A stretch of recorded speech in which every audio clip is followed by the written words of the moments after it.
જોઈ રહ્યા છો ગાંધીનગરમાં કેવી રીતે મોકડ્રીલ દરમિયાન જેટલા પણ લોકો હતા તેમને સુરક્ષિત સ્થળે ખસેડવા માટેના પ્રયાસો હાથ ધરવામાં આવ્યા। સાયરન વાગતાની સાથે જેટલા પણ લોકો બહાર ખુલ્લા સ્થળ પર હતા તેમને સુરક્ષિત સ્થળે લઈ જવા માટે બસોનો ઉપયોગ કરવામાં આવી રહ્યો છે।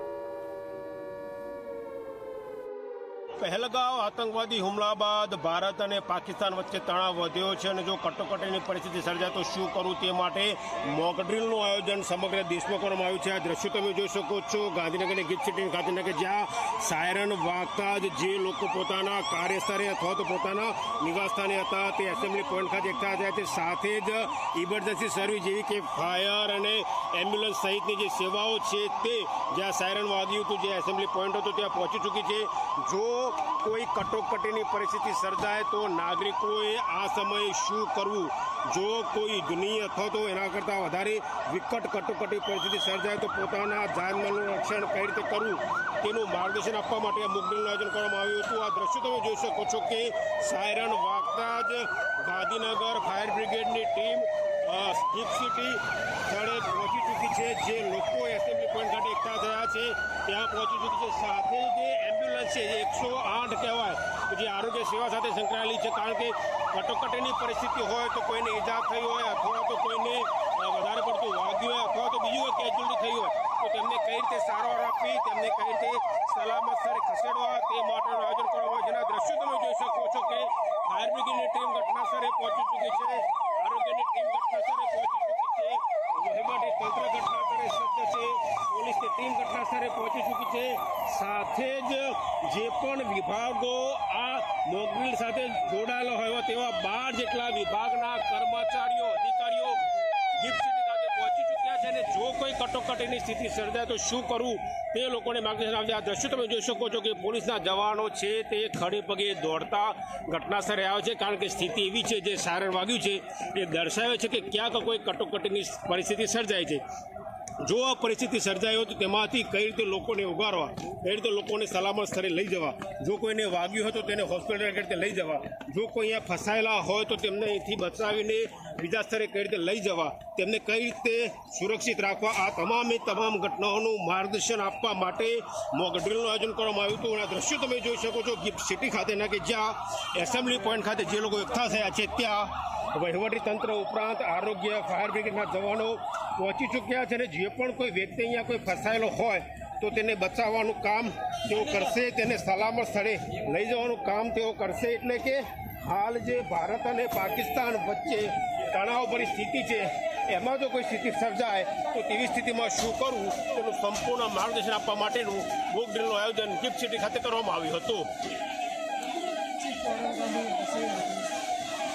કેમેરા પર્સન એચ શર્મા સાથે ગૌરવ પટેલ, ઝી મીડિયા, ગાંધીનગર। તાપીના દ્રશ્યો આપ જોઈ રહ્યા છો જ્યાં પણ મોકડ્રીલનું આયોજન કાકરાપાર ખૂબ જ મહત્વપૂર્ણ છે અને કાકરાપાર પણ આપ જોઈ રહ્યા છો કે જ્યાં મોકડ્રીલનું આયોજન કરાયું છે।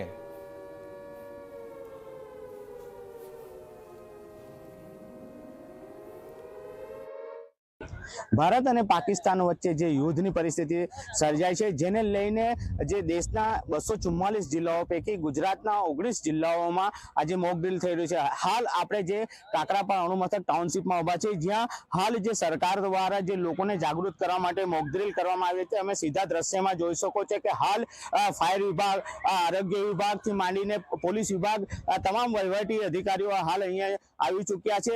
વાત કરવામાં આવે તો લોકોએ જે પરિસ્થિતિ જે યુદ્ધની પરિસ્થિતિ સર્જાય ત્યારે કયા પ્રકારના પગલાં લેવા જોઈએ તે પ્રકારની તમામ હાલ લોકોને માહિતી આપવામાં આવી રહી છે। હાલની વાત કરીએ તો હાલ જે કાકરાપાર ટાઉનશીપ છે ત્યાં હાલ મોકડ્રીલ ચાલી રહ્યું છે। અને હવે અંબાજીના દ્રશ્યો આપને બતાવવા છે। માં અંબાના ધામમાં આખરે કેવી રીતે મોકડ્રીલ કરવામાં આવી રહ્યું છે, કેમ કે મોટી સંખ્યામાં અહીંયા ભક્તો દર્શન કરવા માટે પહોંચતા હોય છે ત્યારે મોકડ્રીલ દરમિયાન લોકોને સાવચેત કેવી રીતે કરવા તેનું અહીંયા વિસ્તૃત રીતે પ્રશિક્ષણ આપવામાં આવી રહ્યું છે। આગ જેવી ઘટના જો અહીંયા સામે આવે છે, યુદ્ધ દરમિયાન હવાઈ હુમલો કોઈ થાય છે અને તે દરમિયાન જો કેઝ્યુઅલિટી થાય છે તો તે દરમિયાન લોકોએ કેવી રીતે બિહેવ કરવું, રાહત અને બચાવ કાર્ય કેવી રીતે ચલાવવામાં આવશે, આગ લાગી છે તો તેને બુઝાવવામાં કેવી રીતે આવશે તેને લઈને પણ અહીંયા પ્રશિક્ષણ તાલીમ આપવામાં આવી રહી છે। અંબાજી ખૂબ જ મહત્વપૂર્ણ છે, લાખો ભક્તો આવતા છે મેળો પણ અહીંયા લાખોની સંખ્યામાં મેળામાં લોકો આવતા હોય છે અને દર શનિ રવિ અહીંયા માતાજીના દર્શન માટે હજારોની સંખ્યામાં લોકો આવે છે। તો આપ જોઈ રહ્યા છો અંબાજીથી સીધા દ્રશ્યો કે જ્યાં મોક ડ્રીલનું આયોજન થયું, કે જ્યાં કઈ રીતે મોક ડ્રીલ થાય છે, આરોગ્યના કર્મચારીઓ કઈ રીતે મદદ કરી શકે, પોલીસ કઈ રીતે મદદ કરી શકે અને આમ જનતા શું કરી શકે એનું આ ઉદાહરણ અહીંયા આપવામાં આવી રહ્યું છે મોક ડ્રીલના માધ્યમથી।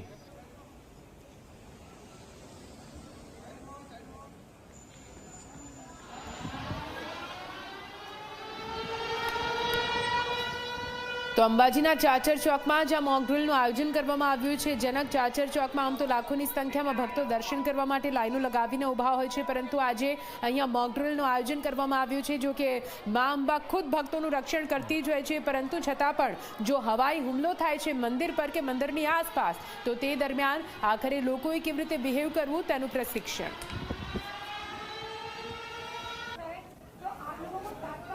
અંબાજીથી સીધા પહોંચે દ્વારકા। દ્વારકામાં પણ આપ જોઈ રહ્યા છો મોક ડ્રીલનું આયોજન કરાયું છે। એક તરફ દરિયો છે, બીજી તરફ દ્વારકાધીશ ખુદ સાક્ષાત હાજર છે અને ત્યાં પણ લાખોની સંખ્યામાં ભક્તો આવે છે। તો ત્યાં કઈ રીતે સતર્કતા રાખી શકાય તેને લઈને પણ મોક ડ્રીલનું આયોજન કરાયું છે।